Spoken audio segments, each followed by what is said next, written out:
Have you ever thought that broccoli looks clean, so it must be clean? But in fact, hidden deep inside those tiny florets, there may be dirt, pesticide residues, and even insect eggs. We cannot see them with the naked eye, but they truly exist. Many people only rinse broccoli quickly under running water. But water can never reach every tiny crevice. And that is exactly why, even though you have washed it, the vegetables are still not completely clean. Hello everyone, I'm Mary. Today, I want to share with you a natural and safe way to clean broccoli, using only ingredients that are already available in your kitchen. No chemicals. No complicated steps. But the results are surprisingly effective. And I will also share with you how to keep broccoli fresh for 3 to 5 days. And how to preserve it so you can enjoy it all year long, while it still stays fragrant and delicious. Many people, including myself in the past, share the same habit.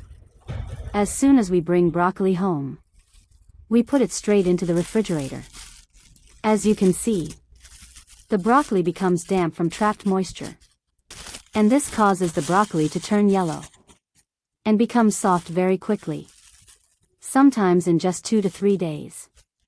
The reason is that the stem of broccoli retains quite a lot of moisture. When you put it directly into the refrigerator, this moisture gets trapped inside, creating ideal conditions for mold to develop. Not only that, broccoli is a type of vegetable that continues to breathe, even after being harvested, if it is wrapped tightly, without proper air circulation. The chlorophyll breaks down more quickly, and the fresh green color gradually turns yellow. First, I use a clean, dry cloth to gently wipe around the stem. The purpose of this step is to absorb excess moisture, and at the same time remove any remaining damp spots and fine dust still clinging to the surface. Next, I take a small toothpick and gently poke 5 to 8 tiny holes around the stem. It may sound a bit unusual, but these small holes help the stem breathe better, preventing water from being trapped inside. Thanks to this, the risk of mold and rot is significantly reduced. After that, I wrap the broccoli with plastic wrap. You only need to wrap it lightly. There is no need to seal it tightly. The goal is to prevent the broccoli from drying out on the surface, and to keep it from absorbing odors from other foods in the refrigerator. Which beautiful country are you watching this video from? Please leave a comment and let me know. Finally, I place the broccoli into the vegetable drawer of the refrigerator. If there are apples or bananas in the fridge, I always keep them a little distance away from the broccoli, because the ethylene gas released by ripe fruit can cause broccoli to wilt and change color more quickly. With these simple steps, the broccoli can maintain its vibrant green color for a long time. The florets stay dry, the stem remains firm and crisp, and it looks as fresh as if you just bought it from the store today. Before washing, let's cut the broccoli first. First, I place the broccoli on the cutting board, with the stem facing upward and the florets facing downward. Many people usually do the opposite, placing the florets on top and the stem underneath, then cutting downward from above. This often crushes the delicate florets, causing the broccoli to break apart and scatter into small pieces all over the cutting board. I use a sharp knife and position the tip of the blade close to the base of the stem.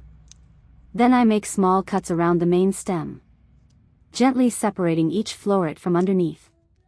By cutting this way, the blade only touches the stem and almost never cuts directly into the florets.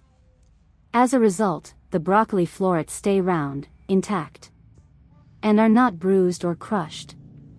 How do you usually cut your broccoli? When you look again, you will see that the broccoli florets are still evenly shaped, neat, Soft yet not broken apart. Very beautiful both for washing, blanching, and serving on a plate. Now, I will take you to the most important step. Deeply cleaning the broccoli from the inside. First, I prepare a large basin and pour clean water into it.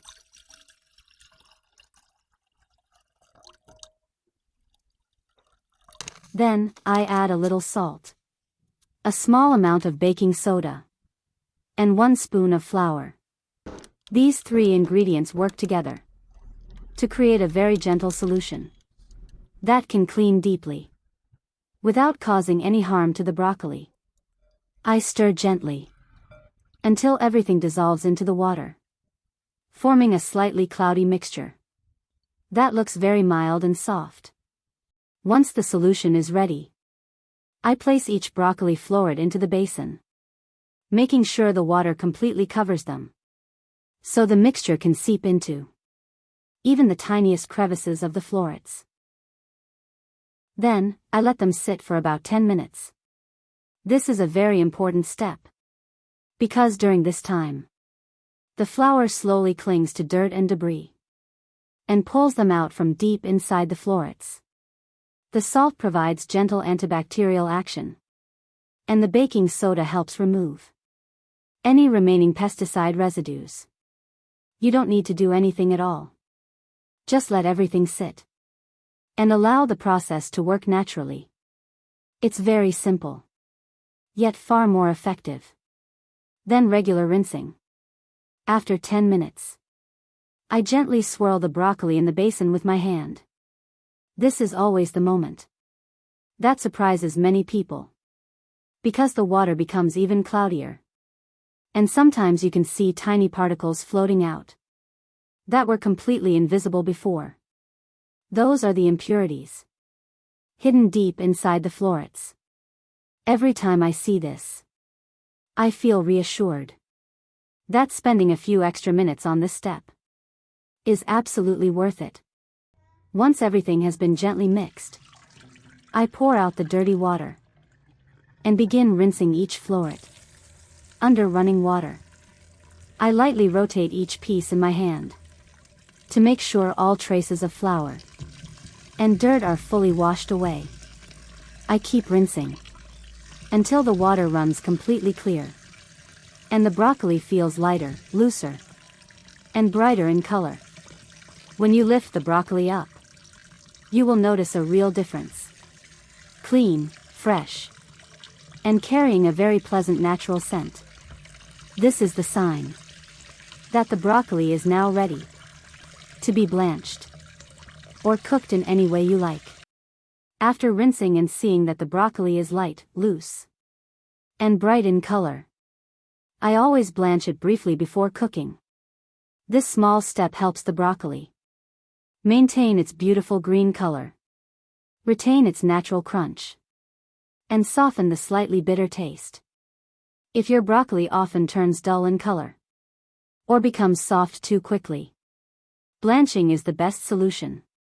I place a pot of water on the stove and heat it until the water comes to a rolling boil. Once the water is boiling, I add a small pinch of salt and a few drops of cooking oil. The salt helps prevent the broccoli from turning dull in color, while the oil gives the surface a light sheen, making it look much more appealing when plated. When the water starts boiling vigorously, I add the broccoli. You will notice that within just a few seconds, the broccoli turns a deeper green. This is the moment when the broccoli opens up its color, a natural reaction when it comes into contact with hot water. I pay close attention to the timing, because blanching for about 2 to 3 minutes is just right. Blanching for too long will make the broccoli soft and mushy, cause it to lose its crunch, and reduce valuable nutrients such as vitamin C. But if blanching is too brief, the broccoli won't fully lose its natural bitterness, and the final dish won't taste as good as it should. After 2 to 3 minutes, I immediately remove the broccoli, using a strainer or slotted spoon. This is when the next important step begins. I prepare a bowl of cold water or ice water to create a thermal shock. When the hot broccoli is placed into cold water, the cooking process stops instantly. You will see that the broccoli retains its bright green color. Each floret plumps up, and the natural crispness is preserved. This is the secret to making steamed or stir-fried broccoli. Stay crisp and naturally sweet, without becoming soft or soggy. After about 1 minute, I remove the broccoli and let it drain thoroughly. When you lift each floret, you'll notice they look brighter, dry quickly, and appear much healthier than broccoli cooked directly without blanching. Blanching not only preserves color and texture, but also helps reduce oxalic acid, a natural compound in green vegetables that can interfere with the body's calcium absorption. At this point, the broccoli is fully ready for any dish you like. Stir-fried, steamed, boiled, salad, or even served alongside grilled meats. Each floret is clean deep inside, crisp, naturally sweet, and rich in nutrients. All starting from a few small, careful steps in your kitchen and mine. If you are not using the broccoli right away, I will show you how to store it properly. After removing the broccoli from the ice water, I place it on a clean towel and let it drain completely. Any remaining water droplets can easily form ice crystals and cause the broccoli to bruise during freezing. So this drying step is very important. When the broccoli feels slightly firm to the touch, dry on the surface, and light and fluffy, it is ready for the next step. I prepare a thick zip-top freezer bag. Open it wide, and gently place each broccoli floret inside, letting them fall naturally, so they don't stick together. When the bag is just full, I gently shake it to separate the florets even more. Then press out excess air and seal the bag tightly. This method allows the broccoli to freeze in individual florets, not clumped together, so you can take out as much as you need without thawing the entire bag. Broccoli stored this way can maintain its color, flavor, and nutrients for about 1 to 2 months. When it's time to cook, you can take the broccoli directly from the freezer and add it straight to the pot or pan without thawing first. The broccoli will still retain its crisp texture and gentle natural sweetness, almost like it was just blanched. So with just a few simple steps, your broccoli becomes cleaner, fresher, and ready for any dish you want to prepare.